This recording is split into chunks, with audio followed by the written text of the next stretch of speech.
తేదీన మనము గౌరవ సర్పంచ్, ఉప సర్పంచ్, మన వార్డు మెంబరు మరియు ముక్తాపూర్ గ్రామ సంబంధించిన ప్రజలు అందరి సమక్షంలో మనం ఈ గ్రామ సభ నిర్వహణ చేయడం జరుగుతుంది. గ్రామ సభకు ముందుగా ఈ సర్పంచ్ గారిని ఆహ్వానిస్తున్నాం.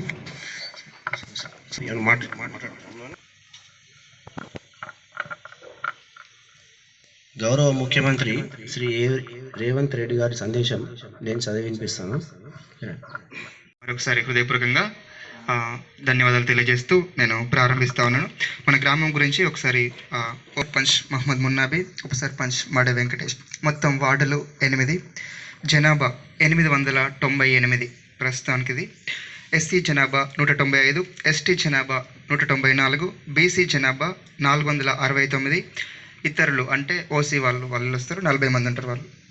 మొత్తం కుటుంబాల సంఖ్య గ్రామ పంచాయతీ ప్రకారం 248. గ్రామ పంచాయతీ బిల్డింగ్ లేదు.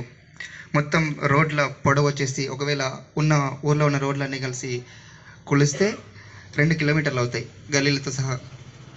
ఊళ్ళో ఉన్నటువంటి నాళీలన్నీ అంటే కట్టిన నాళీలు కొలిస్తే 500 మీటర్లు అవుతాయి, ఇంకా కట్టాల్సినవి ఉన్నాయి. గ్రామ పంచాయతీలో గవర్నమెంట్ సంస్థలు ఏంటంటే అంటే 3 అన్నమాట. 2 స్కూళ్ళు ఉన్నాయి, 1 అంగన్వాడీ బిల్డింగ్. గ్రామ పంచాయతీలో 2 వాటర్ ట్యాంకులు ఉన్నాయి. అదేవిధంగా 2 మల్టీపర్పస్ వర్కర్స్ ఉన్నారు మనకి. గ్రామ పంచాయతీలో 248 కుటుంబాలకు గాను 235 కుటుంబాలకు నల్ల కనెక్షన్లు ఉన్నాయి మిషన్ భగీరథకు సంబంధించి. అదేవిధంగా 2 మోటార్లు నడుస్తూ ఉన్నాయి మనకు. ముత్తపూర్లో 1, ఆనందపూర్లో 1. అదేవిధంగా హ్యాండ్ పంపులు కూడా 2 ఉన్నాయి. 1 రిప్లేస్ చేసి బోర్ వేయడం జరిగింది. రేషన్ కార్డుల విషయానికి వస్తే 248 కుటుంబాలు, కానీ కుటుంబాలు డివైడ్ అయ్యి కొత్తగా చేసుకున్న వాళ్ళతో కలిపితే ఎక్కువ అవుతున్నాయి. 2023 వరకు ఉన్నటువంటి రేషన్ కార్డు 257. అంటే కాంగ్రెస్ ప్రభుత్వం, మన ప్రభుత్వం ఇప్పుడు ప్రస్తుతం ఉన్నటువంటి ప్రభుత్వం ఏర్పడక ముందు 257 రేషన్ కార్డులు ఉన్నాయి. ప్రభుత్వం ఏర్పడిన తర్వాత కొత్త రేషన్ కార్డులు 47 ఇవ్వడం జరిగింది మన ఊర్లో. మొత్తం కలుపుకుంటే 304 రేషన్ కార్డులకు వచ్చింది. ప్రస్తుతం 304 రేషన్ కార్డులు ఉన్నాయి ముత్తాపూర్ గ్రామ పంచాయతీ. అయితే 18 నుంచి 59 సంవత్సరాలు ఉండే వాళ్ళు చనిపోతారో వాళ్ళకి 5 లక్షల రూపాయలు ఇవ్వడం జరుగుతుంది. అందులో భాగంగా మన ముత్తాపూరు గ్రామ పంచాయతీకి చెందిన అక్కపల్లి శంకరయ్య వాళ్ళు మరణిస్తే వాళ్లకు 5 లక్షల రూపాయలు వాళ్ళ నామినీ ఖాతాలో జమ చేయడం జరిగింది. ఈ కొంతమంది రైతు భరోసా పథకంలో అర్హుల పేర్లను చదివించడం జరుగుతుంది. కొల్ల అంకులు, ఉక్కెం రాజమౌళి, పుప్పాల అంకులు,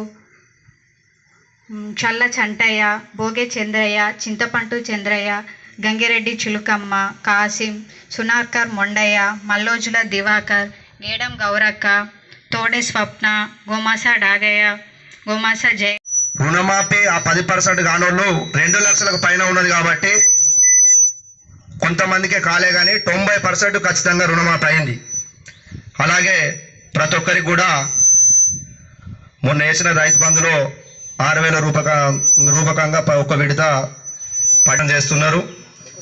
200 యూనిట్ల కరెంటు మా ఎంక్వైరీ ప్రకారంగా ఏదో ఒక్కరిద్దరికి తప్ప, అది కూడా ప్రజాపాలనలో మాకు కరెంటు మీటర్ లేదు అని పెట్టిన వాళ్ళకి తప్ప, కానీ ప్రతి ఒక్కరికి 200 యూనిట్ల కరెంటు మాత్రం ఖచ్చితంగా ఫ్రీ వస్తుంది. అలాగే ఇందిరమ్మ ఇళ్ళు మా ముత్తపూర్ గ్రామ పంచాయతీకి 12 ఇళ్ళు శాంక్షన్ అయినాయి, కానీ కొన్ని అనుకోని కారణాల వల్ల ఆ ఇళ్లను తీసుకోలే. కానీ ఖచ్చితంగా ఈ 2వ విడతల 30 నుంచి 50 ఇళ్ళు తీసుకొచ్చి ప్రతి ఒక్క పేద ప్రజలకు ఇల్లు ఇస్తామని చెప్పి చెప్తా ఉన్నాం. అంటే మా ఒక్క ముత్తాపూర్ గ్రామ పంచాయతీకే కాకుండా మండలంలోని మరియు వేవనపల్లి మండలంలోని మహిళలందరికీ సౌకర్యంగా ఉంటుందని మేము కోరుతున్నాం. ఈ సభాముఖంగా మీరు దీన్ని ఒకటి 1 నుంచి ఇంటర్మీడియట్ ముందు 10వ తరగతి దాకా ఉండే, ఇప్పుడు 1వ తరగతి నుంచి 12వ తరగతి దాకా ఇంటర్మీడియట్ చదివే దివ్యాంగులైన విద్యార్థులకు మోటరైజ్డ్ వాహనాలు, దివ్యాంగులకు ఈ మన మోటార్ సైకిల్స్ అంటే అలాంటి ఇచ్చేందుకు ప్రభుత్వం చేస్తున్నది. పంటల వైవిధ్యీకరణ, ప్రకృతి సేంద్రియ వ్యవసాయం, ఇవే కాక ఇంకెన్నో పథకాలను ప్రవేశపెట్టేందుకు సన్నాహాలు జరుగుతున్నవి. ఇప్పుడు జరిగే పథకాలు ఇవి. ఇంకా ఇందులో ఏమైనా మీకు ఏమైనా దరఖాస్తులు ఇవ్వాలనుకుంటే ఆకునూరి మురళి గారు ఇచ్చిన ఆ రిపోర్ట్ను బట్టి, విద్యా కమిషన్ బట్టి మనకు మండలానికి చాలా పెద్ద స్కూల్స్ రాబోతున్నాయి, తెలంగాణ పబ్లిక్ స్కూల్స్ రాబోతున్నాయి. ఇది ముఖ్యంగా అందరికీ తెలవాల్సిన విషయం. ఎందుకంటే ప్రతి గ్రామానికి బస్ ఫెసిలిటీస్ కల్పించి ఒక పెద్ద స్కూల్, అందులో టీచర్స్ ఎక్కువ మంది ఉంటారు, మానిటరింగ్ ఎక్కువ ఉంటుంది, వాచ్మెన్స్ ఉంటారు, బస్సులు స్పెషల్ బస్సులు ఉంటాయి. నర్సరీ నుంచి ప్లస్2లో కార్యక్రమాన్ని చేపట్టడానికి ఇష్టపడుతున్నారు. ఒక్కో స్కూల్కు దగ్గర ఒక 1 crore నుంచి 2 కోట్ల వరకు శాంక్షన్ చేసి మరి బిల్డింగ్స్, కొత్త బిల్డింగ్స్ కావచ్చు, డైనింగ్ టేబుల్స్, డైనింగ్ హాల్స్ కావచ్చు, వాష్రూమ్స్ కావచ్చు, అన్ని రకాల ఫెసిలిటీస్ కల్పించి ల్యాబ్స్తో సహా, కంప్యూటర్ ల్యాబ్స్తో సహా అన్ని రకాలుగా నూతనమైన విధానాన్ని అంటే విద్యా విధానాన్ని చేపట్టే అవకాశాలు రాబోయే విద్యా సంవత్సరం నుంచి చేపడుతున్నట్టుగా తెలియజేయడం జరిగింది.